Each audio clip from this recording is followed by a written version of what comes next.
오늘은 이제 성경에 나타난 고난을 받은 인물들 가운데 세 번째 인물로 욥을 보겠습니다. 우리가 보통 욥 그러면 고난, 인내의 가장 대표적인 상징인데요. 우리가 월요일 날, 화요일 날 앞에서 요셉과 다윗의 고난을 봤습니다. 자, 이제 이어서 같이 욥의 고난을 보는데 먼저 1절을 제가 한번 읽어보겠습니다. 1장 1절입니다. 이렇게 되어 있습니다. 우스 땅에, 이 우스는 동방 지역입니다. 요단강 동쪽이니까 지금으로부터, 그러니까 구약을 말하면은 이방 땅인데, 지금 욥기는 욥은 아브라함 시대의 사람입니다. 족장 시대, 그러니까 창세기적 시대의 사람이거든요. 이게 에스더 뒤에 나온다고 시대적으로 에스더 다음의 사람이 절대로 아닙니다. 제가 성경 공부할 때도 몇 번이나 말씀드렸지만 욥은 이미 아브라함 시대의 사람이고, 그 아브라함 시대의 요단강 동쪽에 있는 우스 땅에 있는 사람인데, 그러면 이방인이 아닙니까? 라고 이렇게 말을 할 수 있는데, 아브라함 때에는 유대인, 이방이란 그런 그런 구별이 거의 없었습니다. 왜냐하면 아브라함이 유대인의 조상이니까. 자, 어쨌든 이때는 욥을 이방인이라고 말하지 않고 동방 사람이라고 이렇게 말을 합니다. 자, 그게 우스 땅에 살고 있는 욥인데요. 자, 다시 1장 1절. 우스 땅에 욥이라 불리는 사람이 있었는데, 그 사람은 온전하고 정직하여 하나님을 경외하며 악에서 떠난 자들아, 이렇게 되어 있습니다. 자, 온전하고 정직하고 하나님을 경외하고 악에서 떠난 자들아. 우리말로 하면 완벽한 사람입니다. 완벽한 사람. 자, 지금 우리가 욥을 이제 고난과 함께 같이 생각해 보는데, 이 말 1장 1절이 뭘 의미하는가 하면은 욥은 고난 받을 이유가 없습니다.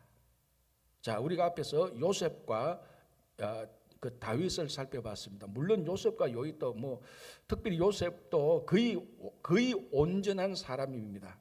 우리가 성경에서 구약에서 예수님을 가장 많이 닮은 사람 가운데 한 사람이 요셉, 그리고 다니엘인데, 그만큼 요셉도 온전하지만 우리가 두 번 살펴봤다시피 요셉과 다윗이 고난을 당한 데는 그래도 분명한 이유가 있었습니다.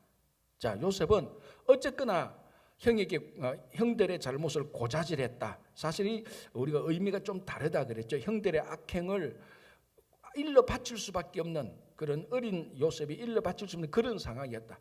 그리고 어쨌거나 이것이 형들의 잘못이든 요셉의 잘못이든 이런 것들이 요셉이 고난받는 중요한 이유가 되었습니다. 그리고 아버지가 요셉을 사랑해서 채색 옷을 입혔다.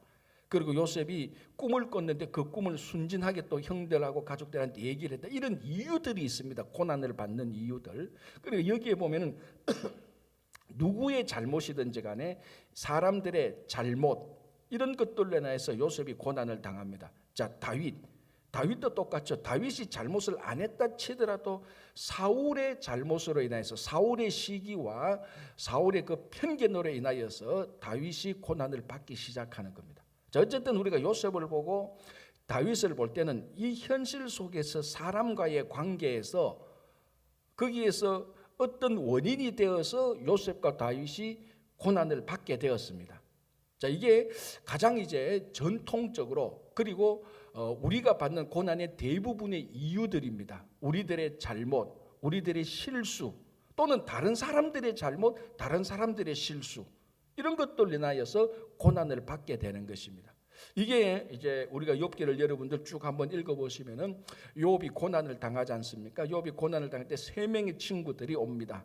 근데 이 3명의 친구들도 그냥 우리말로 하면 그냥 일반적인 이런 친구들이 아니고 욥처럼 동방에서 가장 뛰어난 지혜자들, 그런 3명의 친구들 엘리바스와 소발과 빌닷이 와서 욥이 당하는 고난을 보고 시종일관, 욥, 너가 이렇게 고난을 당하는 원인이 있다.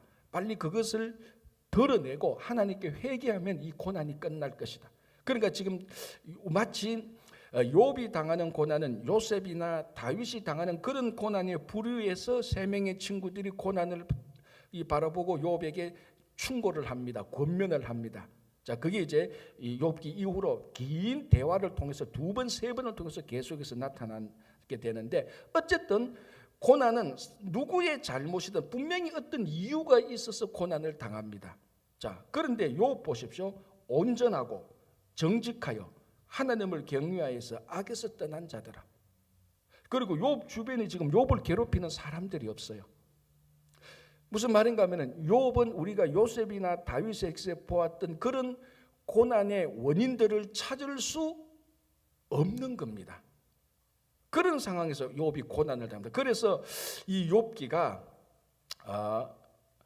요셉과 다윗의 그런 스토리를 읽으면서 고난을 당해서 이해하는 것보다 욥기는 훨씬 더 우리들이 논리적으로 생각하는데 익숙해진, 그러니까 인과응보식으로 원인이 있고 결과가 있고 결과가 있을 때는 반드시 원인이 있다는 그런 생각으로 하는 우리 사람들의 논리로서는 욥기를 읽을 수가 없습니다. 이미 1장 1절에서 탁 막힙니다. 이런 사람들이 이 사람이 왜 고난을 받아? 고난을 받을 이유가 없다. 잘못한 게 하나도 없다. 그리고 주변의 사람들이 지금 욥을 공격하고 시기하는 사람 이런 것도 하나도 없습니다. 1장을 읽어보면은. 자, 현실 속에서 어떻게 일어납니까? 그냥 외부인들이 그냥 쳐들어와요. 욥이 뭐 잘못했거나 그 외부인들이 욥을 시기해서 쳐들어오는 것도 아니란 말이죠.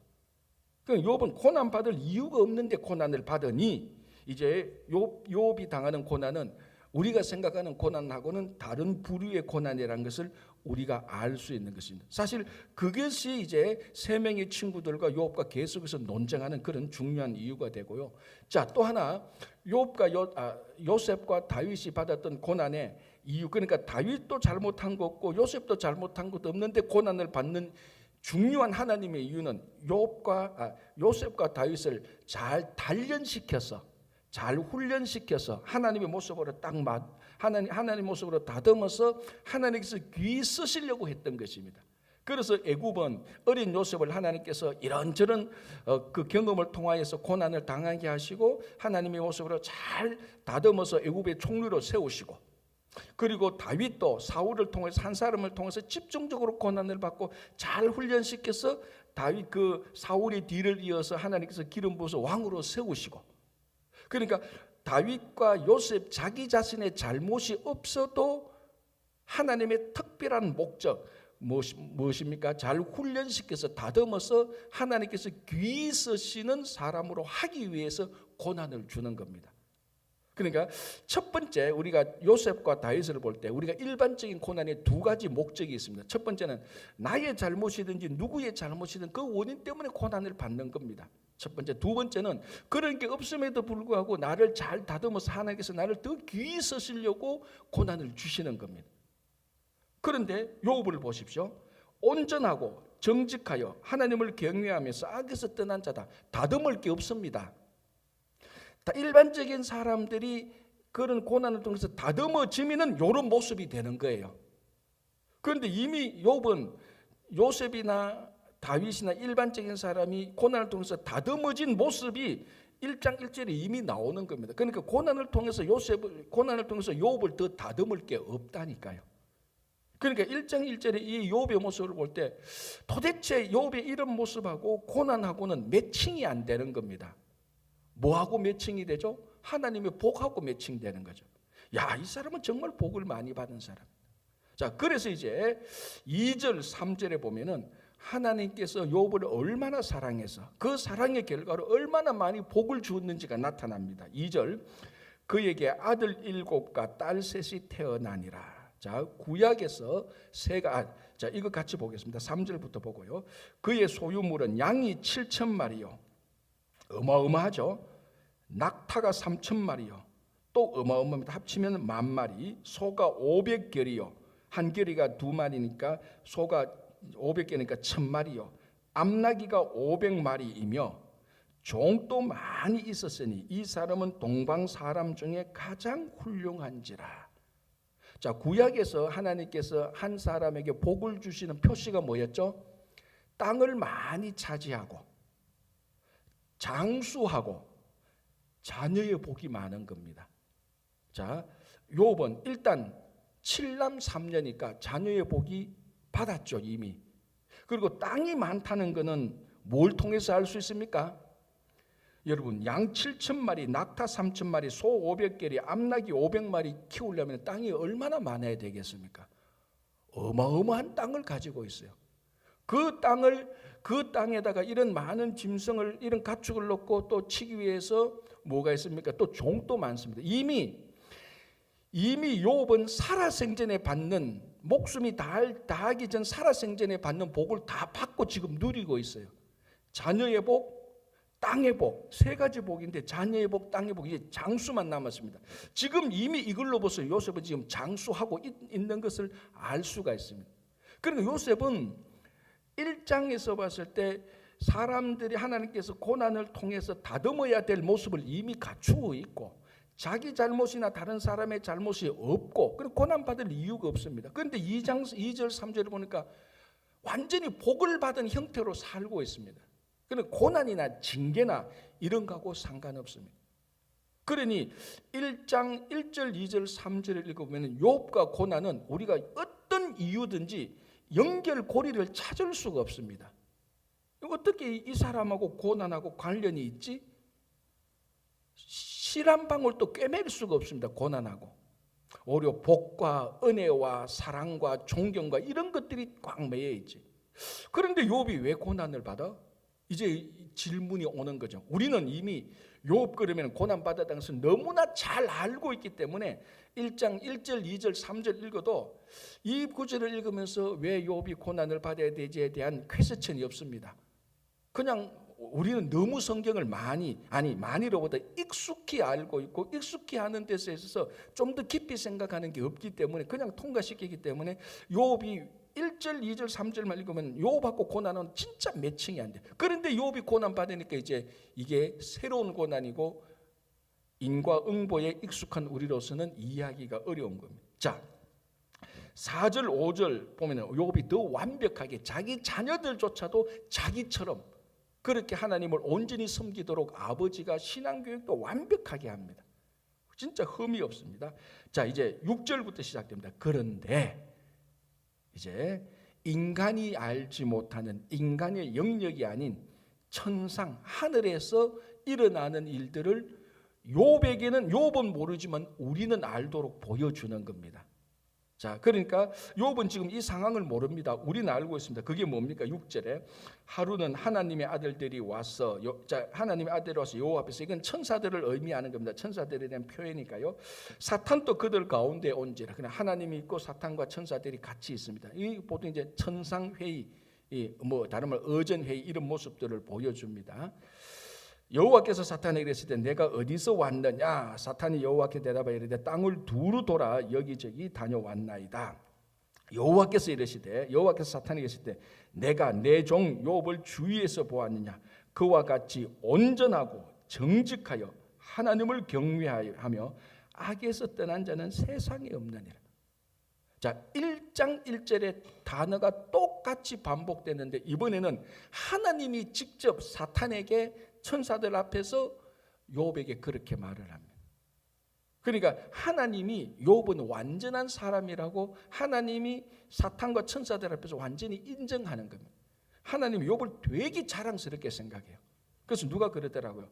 하나님이 너무 자랑스럽게 생각하면 고난도 당한다, 그렇게 말을 하더라고요. 하나님 너무 자랑스럽게 생각해. 야, 너 온 천지를 다 봐서 너 그럼 욥 받겠구나. 야, 그런 사람 없지.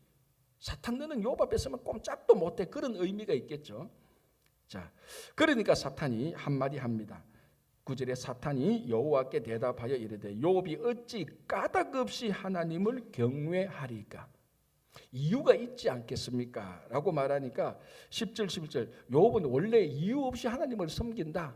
이제 그렇게 말하니까 사탄이 뭐라고 말합니까? 그러면 이제 회의하면서 우리 말하면 딜이 협상이 오갑니다. 사탄이 그러니까 말을 하죠. 한번 우리 이유를 주봅시다. 욥이 하나님을 불평하고 원망하고 그 온전하고 악에서 떠났다 하는데 그게 진짜 맞는지 안 맞는지, 그러면은 우리가 한번 욥을 괴롭혀 봅시다 하니까 하나님께서 내기를 하는 겁니다. 사실은 좋다. 하나님이 자신이 있으니까 좋아, 내기해 보자.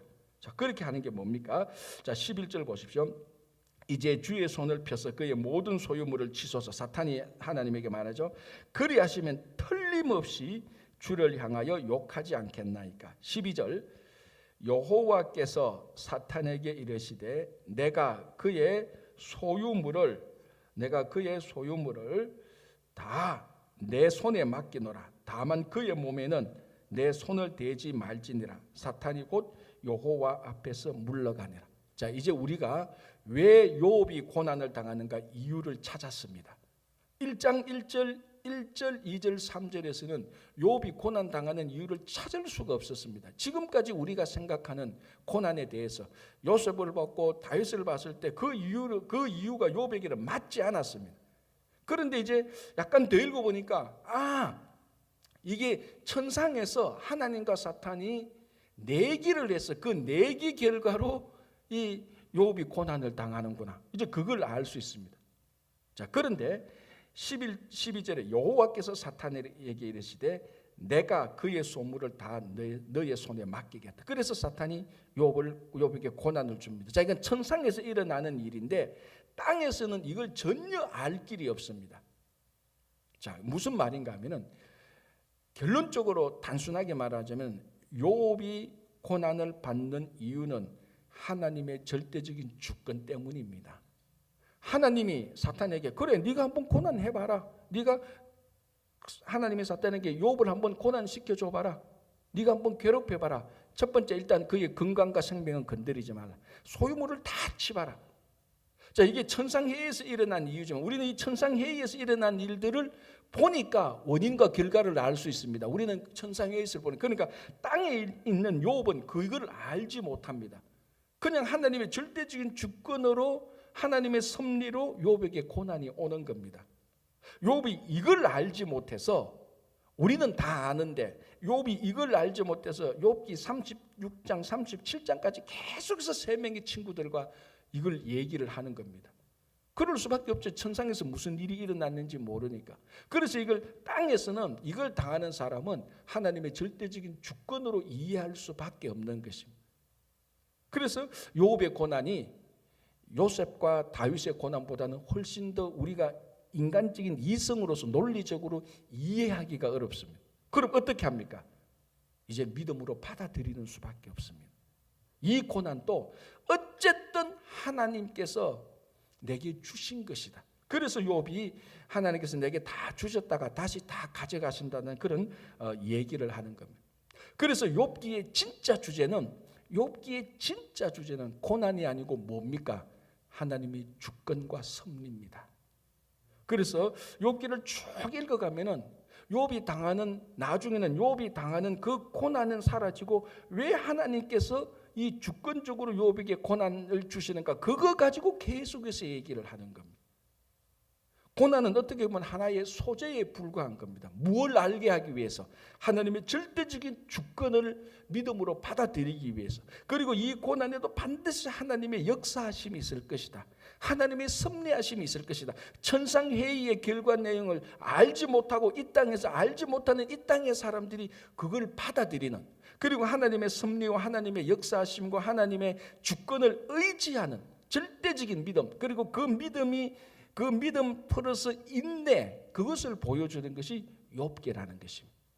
그래서 만약에 우리가 고난을 당하는데 이거 도저히 내가 이렇게 고난 당하는 이유를 알지 못하겠다. 하나님 왜 이렇게 고난을 당합니까? 내가 왜 이렇게 아니면 왜 누가 저 사람이 저렇게 고난을 당합니까? 아무리 생각해도 고난 당하는 이유를 모르겠습니다라고 생각되거든 욥기를 읽어보십시오. 내가 알지 못하는 천상에서 무슨 또 회의가 있었구나. 그 회의의 결과는 내가 볼 수 없지만은 그 회의의 결과에 의해서 하나님께서 주권적으로 내게 이런 고난을 주시는구나. 자, 그리고 이제 욥기를 끝까지 읽어보면은 그러니까 욥기를 여기까지만 읽으면 계속 고난 속에서 허덕이게 됩니다. 욥기를 끝까지 읽어보면은 결국 하나님께서 허락하신 하나님의 섭리에 일어나서 하나님의 주권적으로 역사하신 이 고난의 궁극적인 목적은 우리를 파괴하려 함이 아니라는 것입니다. 그래서 이제 두 번째 우리 고난을 보게 되는데 자 먼저 얘기해보고 두 번째 고난은 뭡니까? 첫 번째는 욥의 소유물을 다치고 두 번째는 욥의 건강을 다칩니다. 그런데 뭐는 놓아두라 그럽니까? 생명은 절대로 건드리지 마. 생명은 절대로 그럼 마지막 파기가 생명을 가져가는 거 아닙니까? 그런데 하나님께서는 어떤 딜을 하더라도 생명은 건드리지 마라. 그리고 그 앞에서 다 고난이 일어나게 합니다. 하나님께서 이 생명이 있는 한, 이 땅에서 우리가 살아가는데 생명이 있는 한 이 땅에서 하나님께서 다 회복시킬 마지막 한 끈은 하나님께서 남겨놓는 것입니다. 그래서 우리가 이 땅에서 살아갈 때 하나님께서 우리에게 생명을 거두어 가지 않는 한 어떤 고난이 닥쳐도 하나님은 반드시 우리를 회복시킬 수 있는 끈 생명을 남겨놓았다는 믿음이 중요한 것입니다. 자, 이제 그래서 한번 보시기 바랍니다. 이제 고난이 닥치는 거죠. 그게 뭡니까? 13절부터 이제 막 나오는 거죠. 하루는 욥의 자녀들이 그 맏아들의 집에서 음식을 먹으며 포도주를 마실 때 사환이 욥에게 와서 아뢰되 소는 밭을 갈고 나귀는 그 곁에서 풀을 먹는데 서바 사람이 갑자기 이르르 그것들을 빼앗고, 자 보십시오. 서바 사람이 갑자기 이르르 그것을 빼앗습니다. 서바 사람이 욥에게 찾아오는, 욥에게 공격하는 이유와 원인이 있습니까? 없어요. 요셉과 다윗은 이유가 있었습니다. 다윗의 적 사울이 시기했고 요셉의 적 형들이 시기했다는 이유가 있었습니다. 그래서 고난을 준 겁니다. 그런데 14절에 15절에 서바 사람이 갑자기 이르러 그것들을 빼앗고, 왜 서바 사람이 갑자기 욥에게 와서 빼앗았는지 이유가 없습니다. 그게 천상회의에서 일어났던 하나님의 절대적인 고난과 하나님 절대적인 주권과 섭리에 의해서 일어났기 때문에 인간 사이에 인과응보가 없는 겁니다. 원인과 결과가 없이 그냥 고난이 닥치는 겁니다. 그런데 현실 속에서 보니까 그냥 서바 사람이 갑자기 오는 거예요. 욥이 서바 사람을 욕을 했다든지, 서바 사람이 좀 얻으러 왔는데 무시했다든지 어떤 인간적인 이유가 없어요. 그냥 갑자기 오는 겁니다. 갑자기 와서 빼앗아가고, 자, 또 이제 16절, 17절, 18절, 19절 전부 다 그런 일입니다. 갑자기 오고 갑자기 들이닥쳐서 다 가져갑니다. 무엇을? 욥의 소유물을 다 가져가고 욥의 재산을 다 가져가고 욥의 7남 3녀 아들 딸들을 다 가져가 버립니다. 이게 막 연속적으로 이어나는 겁니다. 이런 상상하지 못할 정도의 고난을 당하게 되는 겁니다. 자, 20절, 이제 이걸 종이 겨우 살아남은 종들 한 명씩 와서 그거 보고를 하죠. 20절, 욥이 일어나 겉옷을 찢고 머리털을 밀고 땅에 엎드려 예배하며. 이게 가능하겠습니까? 이게 이런 상황에서 땅에 엎드렸다는 말의 원뜻은 굴복했다, 항복했다는 겁니다. 하나님께 순복했다는 겁니다. 순복하고 예배하며. 여러분, 7남 3녀가 하루아침에 다 죽었어요. 그 넓은 땅에 짐승만 갖추고 해도 10,000마리가 넘는 것이 하루아침에 다 날아갔어요. 그 많던 종들이 거의 다 죽었어요. 자기한테 보고하는 종 몇 명만 살았어요. 다 죽었어요. 지금 살아남은 사람, 가족이 살아남은 사람은 자기하고 아내밖에 없어요. 자, 그런데도 엎드려 예배하며. 왜 이게 가능했을까? 1장 1절에 욥은 온전하고 정직하여 하나님을 경외하며 악에서 떠난 자이기 때문에 이게 가능한 겁니다. 완벽한. 그러니까 계속해서 지금 말씀드리는 게 이런 사람에게 고난이 닥칠 이유가 없지 않습니까? 이유가 없습니다. 그런데 갑자기 들어온 겁니다. 이거 풀 수가 없어요. 인간의 논리와 인간의 생각으로 경험으로 풀 수가 없는데 처음 이런 일이 일어난 겁니다. 성경에서. 자, 그런데 욥은 그것을 따지고 계산하고 그게 아니고 엎드려서 경배합니다. 자, 이제 또 그 이유가 나오죠. 21절에 이르러 내가 모태에서 알몸으로 나와 사온즉 또한 알몸이 그리로 돌아가올지라 주신 이도 여호와시요 거두신 이도 여호와시오니 여호와의 이름이 찬송을 받으실지니이다 하고. 우리 보통 이럴 때는 하나님께서 솔로몬에게 주신 복, 그런 복을 받을 때 하는 찬송 아닙니까? 여호와의 이름이 찬송을 받을지어다. 보통은 하나님으로부터 뭔가 받았을 때, 내게 좋은 일이 일어났을 때 이런 찬송을 부르는데 욥은 정반대입니다. 싹 다 가져갔는데도 엎드려서 계속 경배합니다. 그 이유가 뭡니까? 원래 하나님께서 다 주신 것이다. 그래서 원래 다 가져가는 것이다. 이제 내가 정상으로 됐다. 그런 말하고 마찬가지. 그러니까 이게 뭘 알 수 있는가 하면은 욥이 그 많은 재산과 그 많은 넓은 땅과 그 많은 아들과 딸들을 보면서 늘 무슨 생각합니까? 이거 하나님께서 내게 주신 복이다. 하나님께서 내게 주신 은혜다. 내가 열심히 노력해서 얻은 게 아니다. 그런 내가 열심히 노력해서 내가 업적을 이룬 것이다. 그런 생각이 아니고 하나님께서 주신 것이라고 매일 생각을 할 때 그 일이 닥칠 때 그게 나오는 겁니다. 평소에는 전혀 생각 안 하다가 이건 내가 열심히 노력한 거야. 이번에는 요걸 이렇게 해서 업적을 와 나는 진짜 타고난 능력이 있어. 평소에 그렇게 생각하다가 재산이 다 나갔을 때 이거 하나님께서 내게 주신 거 다 가져가시구나. 그렇게 생각을 못해요 사람이. 평소에 늘 생각합니다. 이런 걸 보실 때 내가 알몸으로 나왔는데 빈손으로 나왔는데 하나님께서 정말 많이 주셨구나. 정말 많이 주셨구나. 매일매일 새기고 감사할 때 이거 하루아침에 다 날아가도 나는 우리말로 하면 본전이다. 그걸 늘 생각하고 머리끝에서 발끝까지 그런 하나님에 대한 감사와 은혜가 배어 있기 때문에 하루아침에 다 나가도 그게 튀어나오는 것이지 평소에는 그런 생각 하나도 안 하다가 그런 고난이 닥쳤을 때 이거 하나님께서 다 주신 것인가 가져가는 거야. 그런 생각을 못 하는 거예요. 그러니까 하나님의 이름이 찬송을 받으실다라고 경배하는 거예요. 그래서 제가 지난주인가 지지난주에 얘기했죠. 이것이 우리가 생각하는 또 다른 관점에서 볼 수 있는 철두철미한 청지기 정신이라고 그랬어요. 다 하나님께서 주신 것이다. 그래서 나는 소유권이 없고 사용권만 있다라고 얘기를 한 거죠. 자, 이렇게 해서 끝나도 엄청난 고난인데 시즌 2. 자, 또 하루는 천상회의를 자꾸 열리면 문제예요. 또 하루는 한 번 더 열립니다. 천상회의가.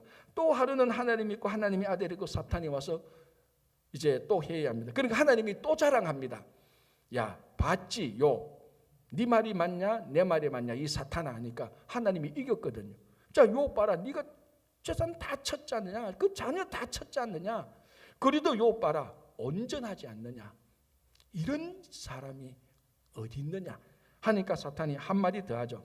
자, 그게 이제 3절, 4절, 5절인데 우리말로 하면 이렇습니다. 하나님, 욥에게 남은 게 아직 있다. 뭐? 건강 남았지 않습니까? 건강 한 번만 더 치봅시다. 사람이 건강 치면은 다 불만하고 원망할 거예요. 하니까 하나님이 또 한 번 더 그래 건강은 쳐라. 그러나 생명은 건드리지 마. 생명은 건드려. 왜? 생명은 건드리면 파괴하는 거니까. 생명은 건드리지 말고 건강을 쳐라. 자, 그러니까 6절 보시기 바랍니다. 여호와께서 사탄이 2장 6절 여호와께서 사탄에게 이르시되 내가 그를 너의 손에 맡기노라. 다만 그의 생명은 해하지 말지니. 왜 하나님은 욥에게 한 번도 물어보지도 않고 우리 같으면 그럴 거 아닙니까? 하나님 내게 생명을 주시면 내하고도 좀 물어보고 사탄에게 맡기든 천사에게 맡기든 좀 그래야 되지 않습니까? 우리는 그런 말을 할 수 있는데 욥에게 안 물어봅니다. 그래서 하나님의 절대 주권이죠. 그래서 주권이죠. 우리한테 안 물어보면 우리한테 상의하지 않습니다. 우리는 워낙 민주주의 훈련을 철두철미하게 받았기 때문에 내게 일어나는 일을 왜 하나님 내하고 상의하지 않습니까? 우리는 그런 생각이 꽉 배어 있어요. 하나님 이거 참 내한테 그래도 한마디 말이라도 해야 되지 않습니까? 우리는 그런 생각이 꽉 배어 있기 때문에 이런 일들을 이해하기가 참 어려워요.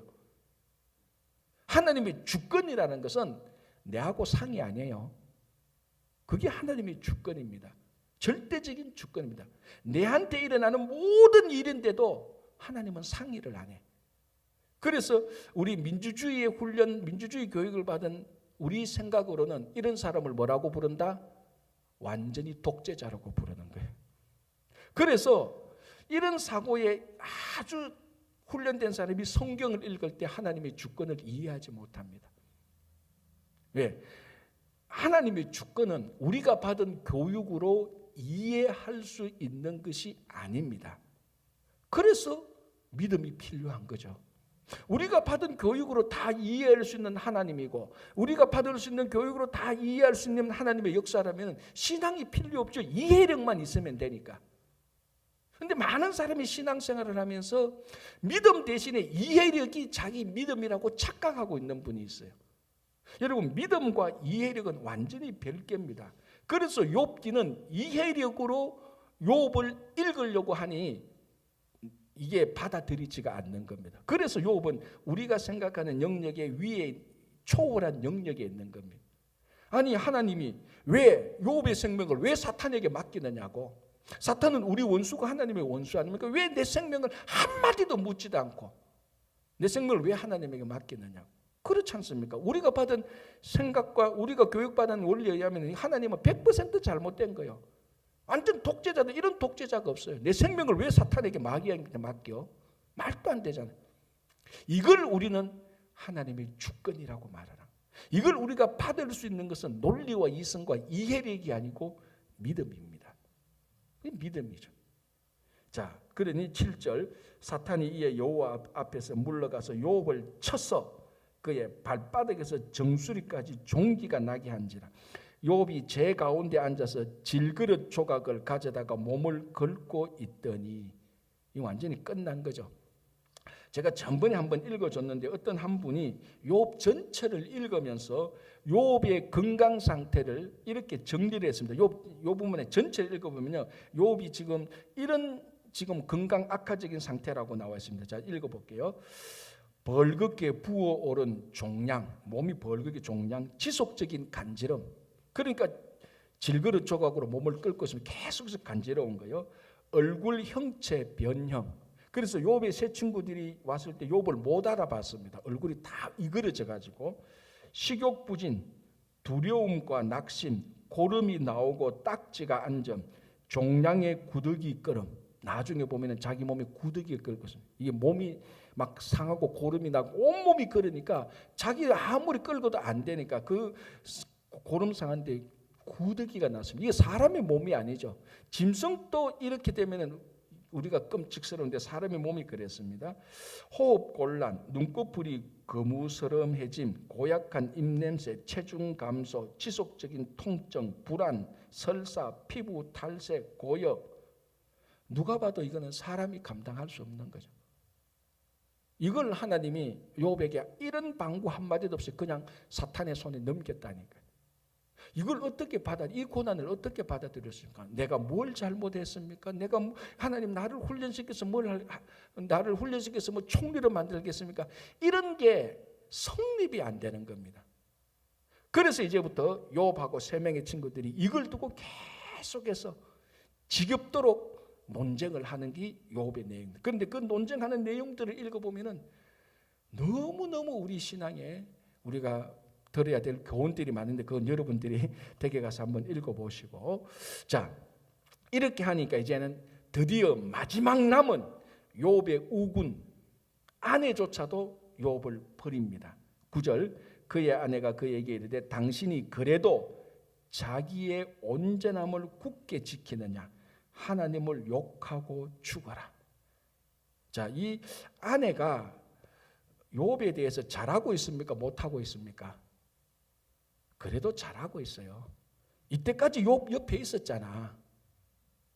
여러분 이 자세히 보는데 욥의 아내가 나쁘다. 근데 제가 볼 때는 되게 좋은 아내예요. 재산 다 날아가고 7남 3녀 다 죽고 종들 다 나가도 욥의 아내는 안 떠났어요. 이런 좋은 아내가 어디 있어요? 요즘 같으면 다 떠났을 거라고. 그런데 마지막에 못 견디는 건 뭡니까? 욥이 막 어그러지는 걸 보고 욥의 아내조차도 이건 하나님이 이렇게 해서는 안 되지. 이건 하나님이 잘못한 거지. 당신 하나님 버리시오. 이제는 끝났어 하고 욥의 아내조차도 말합니다. 자, 그때조차도 10절 그가 이르되 그대의 말이 한 어리석은 여자의 말 같도다. 우리가 하나님께 복을 받았은즉 화도 받지 아니하겠느냐 하고 이 모든 일에 욥이 입술로 범죄하지 아니하니라. 이거는 욥이 절대적인 하나님이 절대적인 믿음으로 받아들이는 수밖에 없습니다. 자, 이제 그러면서 이제 욥의 세 친구들과 함께 논쟁을 하면서 욥이 잘못하는 게 하나 나옵니다. 제가 지난주 성경 공부할 때도 말씀드렸지만은 욥은 자기가 잘못해서 고난을 당하지는 않았습니다. 근데 고난을 당하고 고난을 참는 가운데 하나님이 계속 침묵하니까 그 침묵하신 하나님의 불평하는 잘못은 범합니다. 그래서 나중에 하나님께서 마지막에 나타나서 말하죠. 무지한 이치로, 무지한 말로 이치를 어둡게 하는 자가 누구냐. 그러면서 내가 땅을 지을 때 욥 너는 어디 있었느냐 라고 하나님하고 욥하고 완벽하게 절대적인 차이가 있다는 것을 보여주게 됩니다. 그래서 그 얘기를 듣고 욥이 회개하죠. 욥이 뭘 회개하는가 하면은 고난을 받게 되는 잘못을 회개하는 게 아니고, 왜냐하면 잘못해서 고난 받은 게 아니니까, 고난을 받게 된 잘못을 회개하는 게 아니고 고난 가운데서 끝까지 하나님께서 불평하지 않아야 되는데 그걸 불평했던 것에 대한 회개. 그러니까 하나님의 절대적인 주권과 절대적인 섭리에 대해서 마지막까지 버티지 못한 것은 회개하는 거예요. 왜? 욥은 완벽한 100% 하나님은 아니니까. 자, 그건 여러분들이 읽어보시면 되고, 우리가 일단은 고난이니까, 주제가 고난이니까 마지막으로 정리하겠습니다. 여러분, 우리가 받는 고난을 다 이해하려고 하지 마십시오. 그래서 옆에서 사람이 고난 받거든, 요거 조목조목 따져서 너 요거 요러니까 요거 잘못해, 그거 하기 전에 고난 당하는 자와 함께 공감하고 긍휼히 여기고 그 고난에 동참하는 것이 제일 좋습니다. 고난에 동참. 그래서 고난 주간에 예수님의 고난이 왜 이럴까 저럴까, 그건 다 그런 것도 중요하지만 우리가 그 고난에 동참하는 것, 예수님의 고난을 이해하는 사람이 예수님을 닮는 게 아니고 예수님의 고난에 동참하는 사람이 예수님을 닮게 되는 겁니다. 그래서 여러분들이 이 고난에 동참하고 고난을 넉넉히 견뎌나가는 고난 주간이 되시기를 바랍니다. 기도하겠습니다. 하나님 아버지, 감사합니다. 우리의 이해력으로 고난을 다 이해하는 것이, 이해하거나 받아들이는 것이 아니고 하나님의 절대주권과 섭리에 의해서 일어나는 일들을 믿음으로 저희들이 받아들일 수 있도록 인도하여 주시옵소서.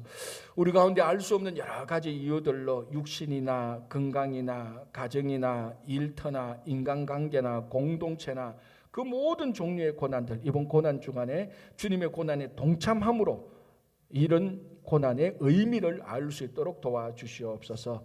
주님, 우리 육체적으로 연약한 가운데 있는 이창근 집사님의 여러 환우들, 낙담 가운데 있는 우리 여러 환우들, 주님께서 이 고난 주간에 고난의 의미를 알고 주님께서 회복시켜 주시기를 간절히 원합니다. 우리 자녀들, 가정, 일터 위에도 함께 하실 것을 믿고, 특별히 러시아 우크라이나 침공 사태가 또 속히 끝나기를, 또 회복되기를 온 세계 믿는 자들이 기도하오니 기도를 들어 응답하여 주시옵소서. 감사하오며 예수님 이름으로 기도합니다. 아멘.